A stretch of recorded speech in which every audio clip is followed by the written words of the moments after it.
I did secretly. I didn't want to tell anybody because I was ashamed. I thought maybe that was something that lightweights did. And actually, I got into the business because I thought it would keep me from working. 95 years old. A body found on the mudroom floor of a Santa Fe home, a cane resting nearby, sunglasses scattered beside him. For over a week, nobody knew why. And when the answer finally came, it wasn't the twist anyone expected. It was something far quieter and far sadder than the headlines had prepared us for. On February 26, 2025, two maintenance workers walked up to a gated property on Old Sunset Trail outside Santa Fe, New Mexico, expecting a routine visit. What they found instead triggered a national investigation, a wave of speculation, and ultimately, one of the most quietly devastating true stories to come out of Hollywood in years. Gene Hackman, the two-time Academy Award winner behind The French Connection and Unforgiven, a man whose scowl and simmering intensity defined American cinema for 3 decades, was dead. So was his wife, Betsy Arakawa, a classical pianist 40 years his junior. So was one of their 3 dogs. For the first several days, almost nothing made sense. Investigators found no obvious signs of trauma. There was no forced entry. The home's gas company checked for leaks and found none. Both bodies tested negative for carbon monoxide. And yet the state of the scene, described in a search warrant affidavit as showing bloating, decomposition, and in Arakawa's case, mummification of the hands and feet, made clear that whatever had happened here had happened days, maybe over a week, before anyone found them. Santa Fe County Sheriff Adon Mendoza told reporters the deaths were being treated as suspicious enough to warrant a full investigation, and for a public still absorbing the shock that word suspicious was enough to set off a firestorm of theories. Poisoning. Foul play. A murder-suicide. Carbon monoxide, despite the negative tests. The internet, as it does, filled the silence with certainty it hadn't earned. The truth, when it came, was far more human, and in its own way, far more haunting. On March 7, 2025, New Mexico's chief medical investigator, Dr. Heather Jarrell, stood before reporters and laid out what the science actually showed. Betsy Arakawa, Jarrell explained, had died of hantavirus pulmonary syndrome, a rare, severe respiratory illness spread primarily through contact with rodent droppings, urine, or saliva. It is not a common disease. According to state officials at that same briefing, New Mexico has recorded roughly 136 documented hantavirus cases over the past 50 years, and close to half of them proved fatal. Arakawa, officials believe, contracted it unknowingly, likely from exposure somewhere on the property, and her body simply couldn't fight off what followed. Based on her last known digital activity, her final emails and text messages, investigators concluded she died around February 11th. And Gene Hackman almost certainly had no idea. This is the detail that turned a mystery into something closer to a tragedy. Hackman, 95, was in the advanced stages of Alzheimer's disease. Data pulled from his pacemaker showed cardiac activity as late as February 17th, with an abnormal heart rhythm recorded the next day, February 18th, the final signal his device ever registered. That means, by the medical investigator's own timeline, Gene Hackman may have spent up to a week alone in that house, his wife already gone, his own mind eroded by a disease that was steadily stealing his ability to understand what was happening around him. Dr. Jarrell did not shy away from the weight of that fact. She told reporters it was unclear how much Hackman comprehended during those final days, whether he understood his wife was gone, whether he was even capable of calling for help, or whether his Alzheimer's had progressed to the point where the days simply blurred together without meaning. His own cause of death was, in the end, unglamorous and devastatingly common: hypertensive and atherosclerotic cardiovascular disease, with Alzheimer's listed as a significant contributing factor. In plain terms, decades of heart disease finally caught up with him.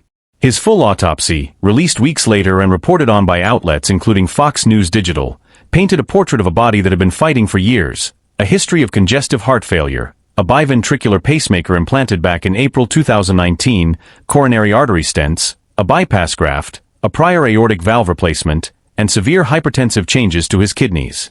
Examination of his brain confirmed what his family and close friends had reportedly suspected for some time: neurodegenerative changes consistent with advanced Alzheimer's disease. This was not a man struck down suddenly. This was a body that had been quietly failing for years, propped up by surgery after surgery, machine after machine, until one day alone, it simply stopped. What makes this story resonate the way it has isn't scandal, it's recognition. Strip away the Oscar statuettes and the decades of fame, and what's left is one of the most common and quietly feared scenarios in modern aging. An elderly spouse with dementia, a caregiver who is the last line of defense, and the terrifying possibility of what happens if that caregiver goes first. Betsy Arakawa was, by every account from those who knew the couple, deeply devoted to Hackman's care in his final years, managing his health, his household, his daily rhythms as his memory receded. When she died first, suddenly, and from a cause neither of them could have anticipated, there was, quite simply, no one left to notice that Gene Hackman needed help.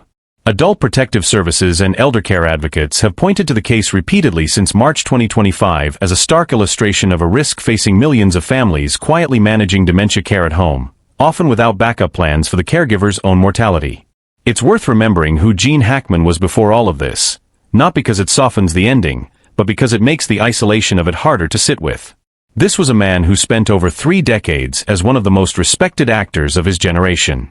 He won his first Academy Award for Best Actor in 1972 for his ferocious performance as Popeye Doyle in The French Connection, a role that redefined what a leading man in American cinema could look like: unglamorous, obsessive, morally gray.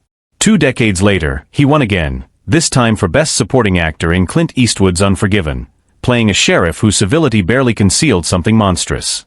In between and beyond those 2 performances, he built a career of remarkable range: Bonnie and Clyde, The Poseidon Adventure, Superman, Hoosiers, Crimson Tide, The Royal Tenenbaums. He retired from acting quietly in the early 2000s and largely withdrew from public life, settling into Santa Fe with Arakawa, reportedly finding peace in painting, writing, and a slower pace far from Hollywood. That withdrawal, friends and neighbors have said, was intentional. Sheriff Mendoza himself noted during the investigation that the couple were, in his words, very private people, and a very private family.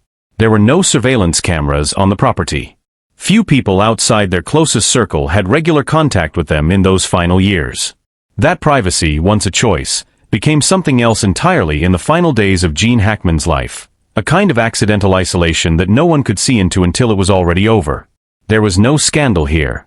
No embalmer with a secret, no hidden conspiracy, no cover-up requiring a courageous whistleblower to expose it. What the Medical Investigator's office confirmed methodically and without sensationalism was simply the truth, the unglamorous, deeply human truth that even a 2-time Oscar winner, a man whose face is stitched into the history of American film, was not immune to the same quiet, unremarkable dangers that so many aging couples face behind closed doors. A rare illness, a failing heart, a mind slipping away, and in the end, a silence that went unnoticed for far too long. It's also worth sitting with how the investigation itself unfolded, because the process reveals just how careful officials were before reaching for conclusions the public was already racing toward. In the days after the bodies were discovered, investigators pulled 2 cell phones and a monthly planner from the home, hoping to piece together a timeline of the couple's final movements. They interviewed neighbors. They checked the property's natural gas lines not once but twice, first with an initial sweep and then again days later, specifically looking for carbon monoxide, a theory the family had reportedly floated early on given how the bodies were positioned. Both tests came back clean. Dr. Jarrell's office also ran toxicology screens on both Hackman and Arakawa, and those too showed nothing unusual, no signs of poisoning, no drugs beyond prescribed medication. The open pill bottle found near Arakawa's body, which fueled early speculation about an overdose, turned out to contain nothing more sinister than her prescribed thyroid medication, taken exactly as directed. Piece by piece, the more dramatic theories fell away, leaving only the plain and painful truth the science actually supported. What often gets lost in the retelling of this story is how ordinary hantavirus exposure can be, and how little warning it gives. According to information shared by New Mexico state veterinarian at the same briefing, the virus is carried primarily by deer mice, which are common throughout the rural and semi-rural parts of the state, including areas surrounding Santa Fe. Infection typically occurs when a person breathes in dust particles contaminated with the droppings, urine, or saliva of infected rodents, something that can happen simply by sweeping out a shed, opening up a cabin that's been closed for a season, or disturbing an area where mice have nested. Early symptoms mimic the flu: fatigue, fever, muscle aches, nothing that would necessarily alarm someone or send them rushing to a hospital.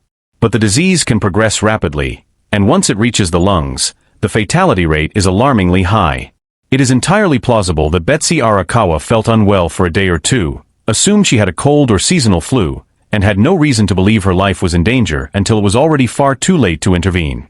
That single, almost unbearable detail is what transforms this from a celebrity news story into something closer to a cautionary parable. Because once Arakawa was gone, the entire fragile structure that had been keeping Gene Hackman safe collapsed with her, silently and invisibly. There was no dramatic moment of realization, number 911 call, no final struggle caught on camera. There was simply a house that grew quieter by the day, a man whose Alzheimer's had likely already stripped him of the ability to recognize the danger he was in, and a heart that, after decades of surgeries and medical intervention, finally gave out sometime around February 18th. Investigators believe he lived roughly a week without his wife, alone in that home with the dogs, before his own body succumbed.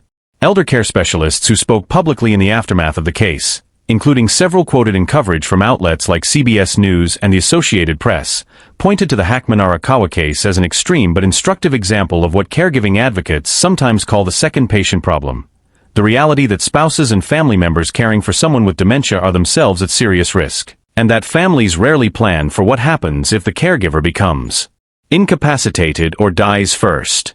Hackman and Arakawa, for all their resources and privilege, apparently had no such contingency in place. No regular wellness checks. No home health aide checking in daily. No family member close enough, or perhaps invited close enough, to notice when communication stopped. Their chosen privacy, which had protected them from the intrusions of fame for over 2 decades, may have also